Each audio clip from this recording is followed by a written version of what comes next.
inscrit pour un tuto sur les filets. Donc les filets, ce que c'est que c'est une manière élégante de venir souligner, par exemple, un paragraphe. Alors bien sûr, on est habitué peut-être d'avoir le petit trait de soulignement comme ça, qui est un peu plat, et qu'on ne peut pas nécessairement paramétrer, donc par rapport à son épaisseur et tout ça. Alors je vous montre. J'ai besoin de mes styles de paragraphes pour le faire de façon efficace. Donc, ce que je vais faire, je vais tout simplement mettre mon curseur à l'intérieur d'un paragraphe comme ceci. Je vais cliquer sur Nouveau style de paragraphe ici, et automatiquement, il va prendre des attributs. Je vais appeler ça filet. OK? Et ici, notez là, qu'il va utiliser mon intertitre. Donc, si je change, je vais laisser ça comme tel, parce que si je change mon style d'intertitre, bien évidemment, il va se changer malgré le fait qu'il y ait un filet, donc d'après le style de format.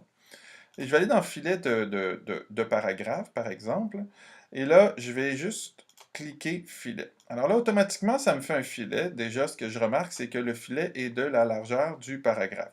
Un peu plus efficace, déjà. La couleur, je peux la paramétrer. Alors, par exemple, je pourrais avoir un filet rose, un filet bleu. Bon, voilà.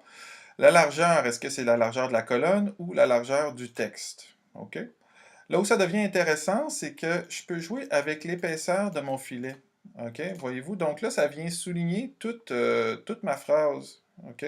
La largeur de mon filet. Et c'est un petit peu plus haut, donc je peux venir faire un petit décalage par rapport à ça vers le haut ou alors vers le bas, disais-je.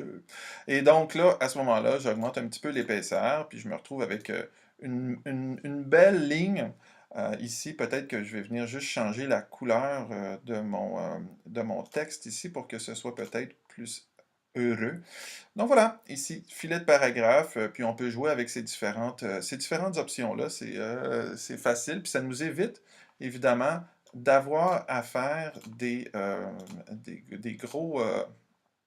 grosses boîtes derrière les blocs de texte qui ne suivront pas, parce qu'évidemment, là, si j'ai mon filet comme ça suit avec mon paragraphe. Alors que lorsque je fais des retours, les boîtes ne suivent pas, les objets imbriqués, c'est un petit peu difficile à manipuler à ce niveau-là. Donc, voilà, tout simplement.